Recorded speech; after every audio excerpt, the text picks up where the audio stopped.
Hello दोस्तों, स्वागत है आपका हमारे यूट्यूब चैनल पर। मैं लाया हूं आपके लिए MPPSC 2020 इंडियन पॉलिटी की क्लासेस। इसके पहले वाले वीडियो में मैंने आपको इंडियन पॉलिटी और इकोनॉमी का सिलेबस और प्लान के बारे में डिस्कस किया था, जिसके तहत ये मेरा इंडियन पॉलिटी का पहला लेक्चर है।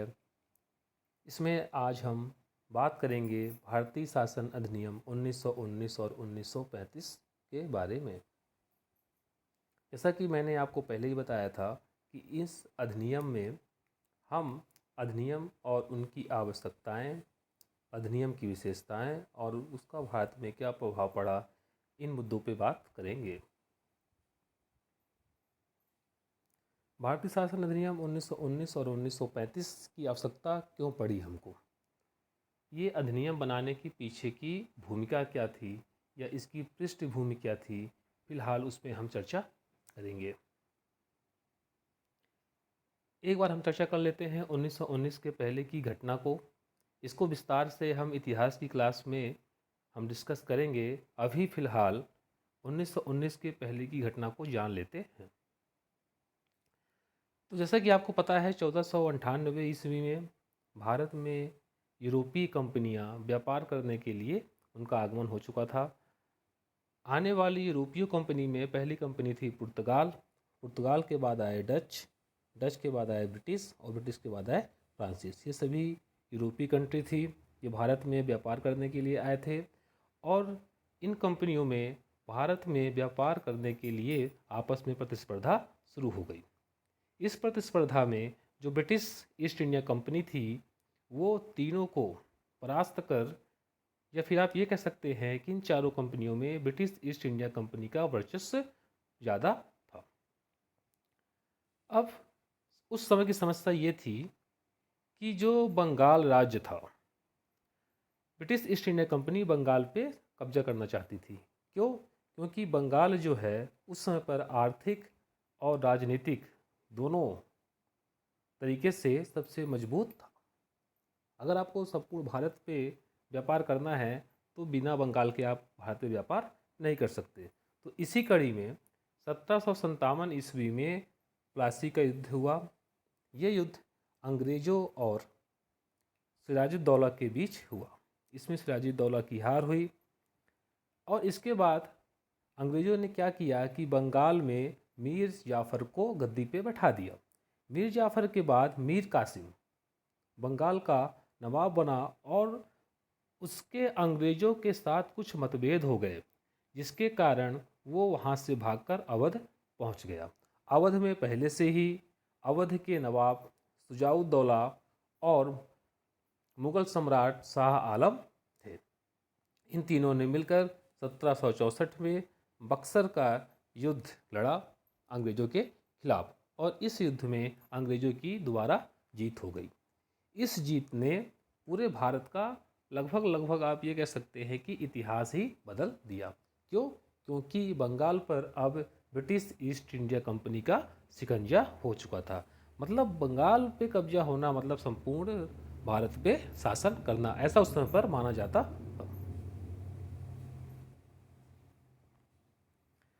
और ईस्ट इंडिया कंपनी को शासन को अपने अनुकूल बनाए रखने के लिए समय पर एक्ट पारित किए गए।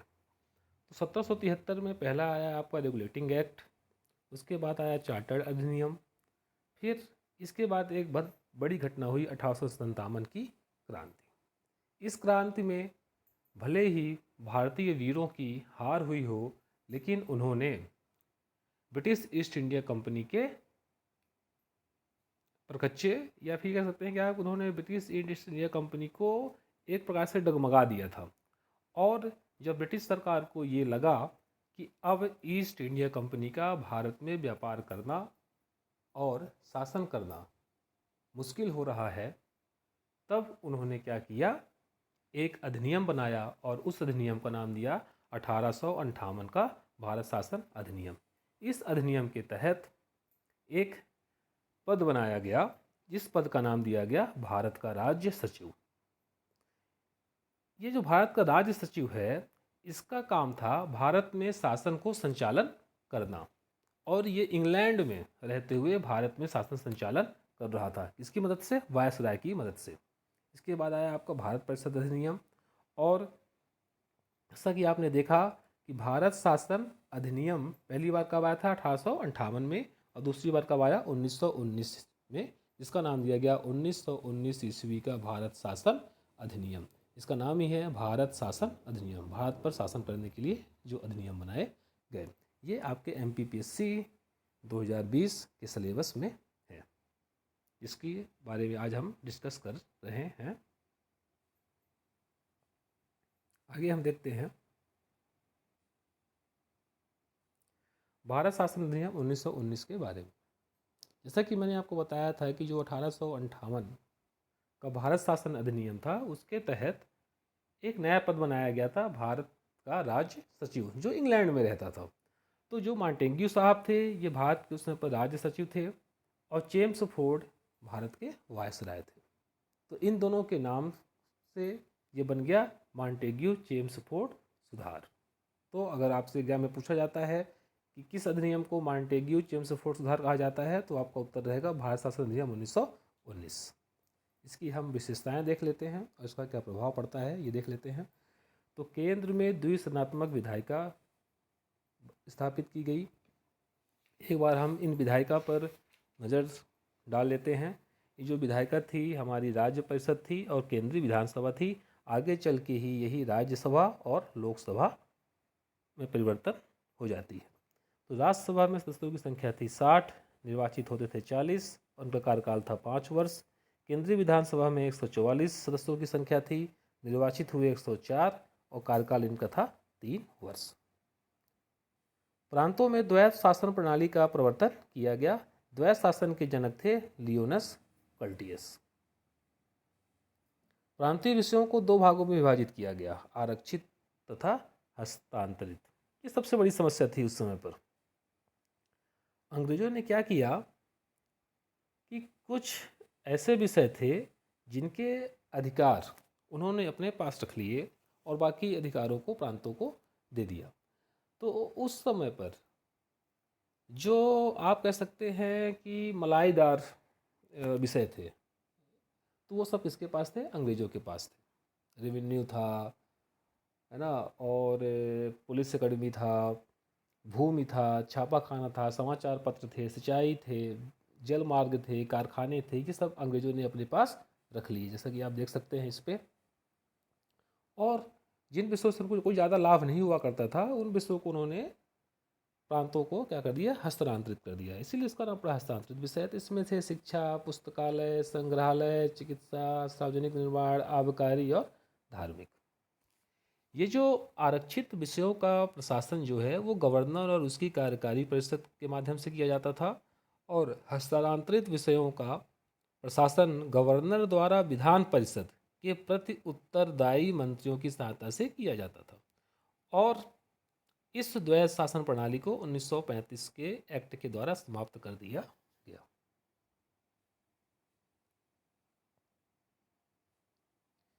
इस अधिनियम के तहत भारत सचिव को अधिकार दिया गया कि वह भारत में महालेखा परीक्षा की नियुक्ति करे। भारत में ऑडिटिंग करने के लिए महालेखा परीक्षक की नियुक्ति की गई और लोक सेवा आयोग का प्रावधान किया गया।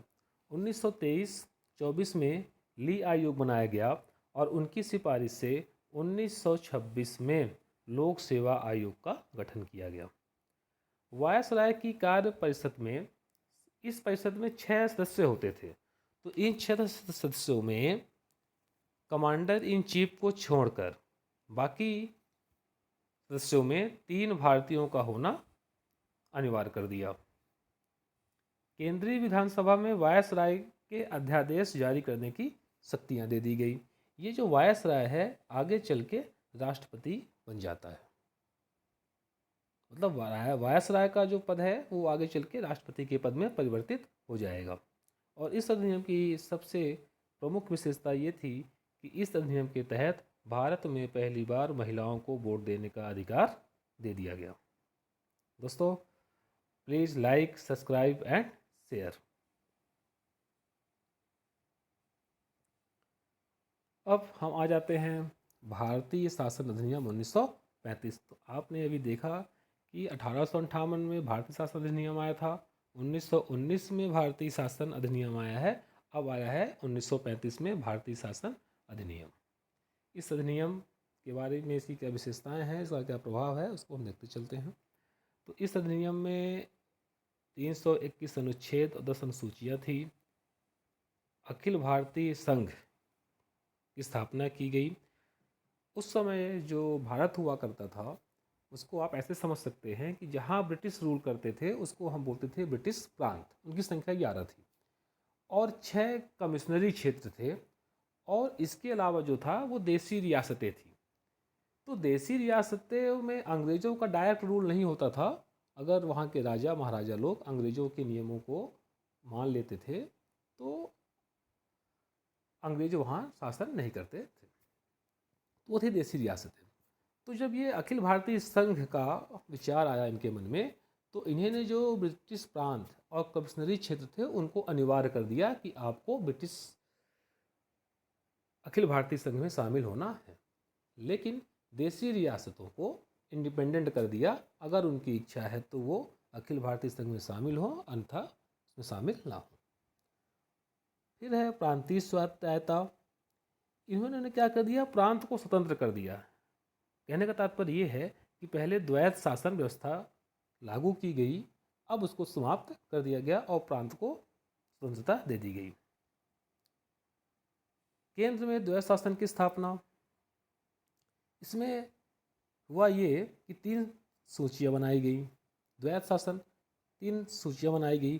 पहली थी परिसंघ सूची, दूसरी थी प्रांतीय सूची और तीसरी थी समवर्ती सूची। परिसंघ सूची के विषयों पर नियम बनाने का जो अधिकार था वो था आपका परिसंघ विधान मंडल को, और प्रांतीय सूची के विषयों पर जो कानून बनाने का अधिकार था वो प्रांतीय विधान मंडलों को था। और इसके अलावा जो समवर्ती सूची है इस पे प्रांतीय विधान मंडल और परिसंघ दोनों को नियम या विधान बनाने के अधिकार थे, लेकिन अगर कहीं पे दोनों में विरोधाभास होता था या विरोध होता था तो जो परिसंघ है उसके द्वारा बनाए गए कानून को वरीयता दी जाती थी या उसके द्वारा बनाया गया कानून ही मान्य होता था। तब वहाँ पे प्रांतों के द्वारा बनाया गया कानून मान्य नहीं होता था। नेक्स्ट है संघीय न्यायालय की व्यवस्था की गई। ब्रिटिश संसद की सर्वोच्चता। इसमें हुआ ये कि इस अधिनियम में किसी भी प्रकार का अगर परिवर्तन होना था तो जो उसका अधिकार है वो ब्रिटिश संसद के पास था। प्रांतीय विधानमंडल और संघीय व्यवस्थापिका उसमें किसी भी प्रकार का परिवर्तन नहीं कर सकते थे। भारत परिषद का अंत कर दिया गया।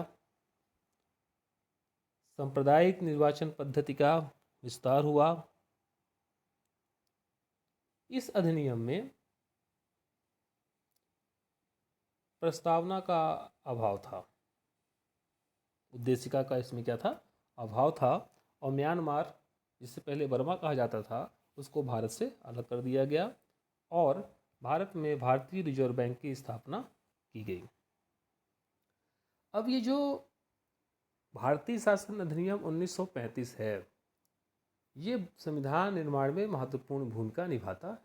जब हम संविधान निर्माण पढ़ेंगे, भारत का संविधान पढ़ेंगे, तब वहाँ पे आप देखेंगे कि भारतीय शासन अधिनियम 1935 का जो संविधान है हमारे देश का, उस पर कितना उसका योगदान है। आज की क्लास हमारी यहीं तक है। कल की क्लास में हम मिलेंगे अपने नए टॉपिक के साथ जिसका नाम है संविधान सभा। दोस्तों, आपको मेरा वीडियो डेली सुबह 8 बजे मिल जाया करेगा, 8 AM पे। कभी अगर कुछ दिक्कतें होती हैं तो हो सकता है 2 दिन का डिले हो जाए, लेकिन मैं कोशिश करूँगा कि सुबह 8 AM पर मिल जाए। और आपसे मेरा निवेदन है, रिक्वेस्ट है कि आप मुझे ऐसे ही मोटिवेट करते रहिए। प्लीज़ इसके लिए मुझे आप लाइक करिए, कमेंट्स करिए, सब्सक्राइब करिए और इसको शेयर करिए। Thanks for watching this video. Thank you. तब तक के लिए मिलते हैं हम